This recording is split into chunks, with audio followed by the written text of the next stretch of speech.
Assalamualaikum and good morning everyone. Can you guys hear me clearly?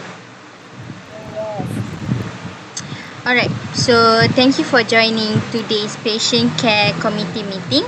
So today we are reviewing a communication issue that has been affecting both of our staff interaction and patient care, and it's specifically non-verbal miscommunication in our clinical settings. So we also receive a lot of feedback regarding misunderstanding that caused by tone, body language, and facial expression during interaction. So in this meeting, we will go through the situation, analyze what went wrong, and discuss how we can address it. So now, I will pass it to Ms. Wahida to explain the case further. Thank you.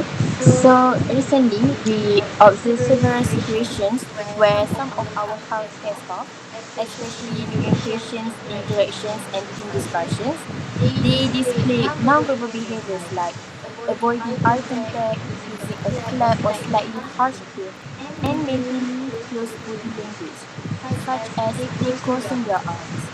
So from the staff's perspective, this may not have been intentional, possibly due to stress or workload. However, patients reported feeling uncomfortable and some felt that their concerns were not taken seriously. At the same time, junior staff mentioned that they felt intimidated during discussion, which made them hesitant to speak up or share important information.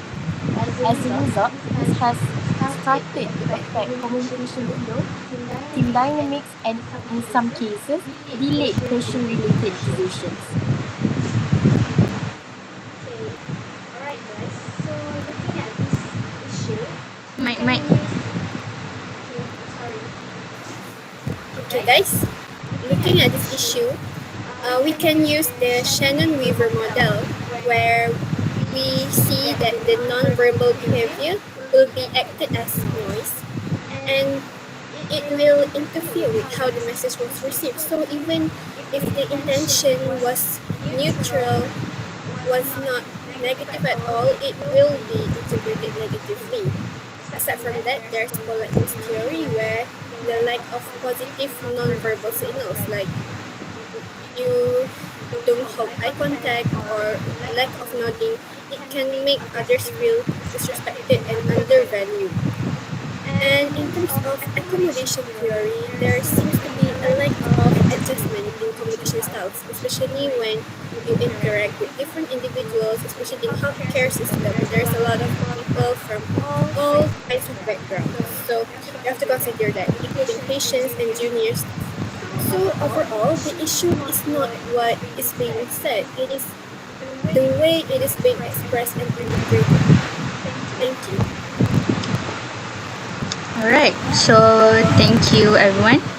So I think as a committee, the key question we need to consider is how we can ensure that our staff are more aware of their non-verbal communication, especially in high pressure situation, so that it does not negatively affect patient care or team communication. So I think everyone is ready, so we can open this for discussion. I think one of the issues here is awareness. Because some staff may not even realize how their validation come across.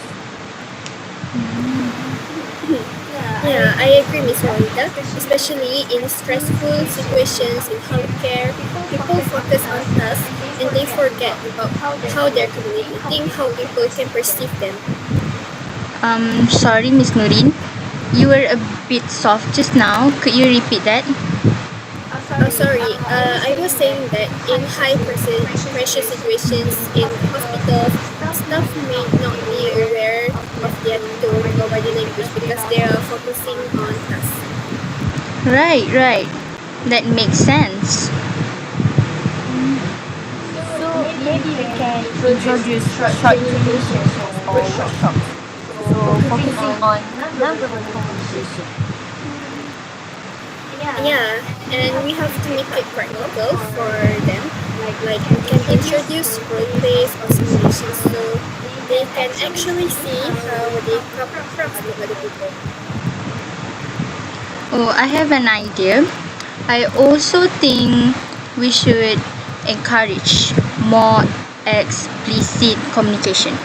So, for example, staff can verbally reassure patient, like saying, I understand, or please continue to avoid the misinterpretation. So, what do you guys think? Yes, I agree. And maybe we can also create a more open environment where the staff feel comfortable speaking up.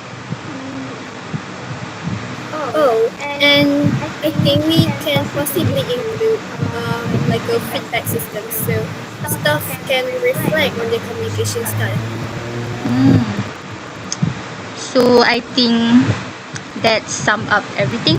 Or do you guys have anything to add? Alright, then thank you everyone for your input. So, to conclude everything from today's discussion, I would say that it's very clear that non-verbal miscommunication, even when we done it unintentional, can impact our trust, teamwork, and patient care. So, as a committee, we should look into improving awareness, do a lot of training, and communication practices moving forward. So, thank you everyone. Thank you everyone for coming.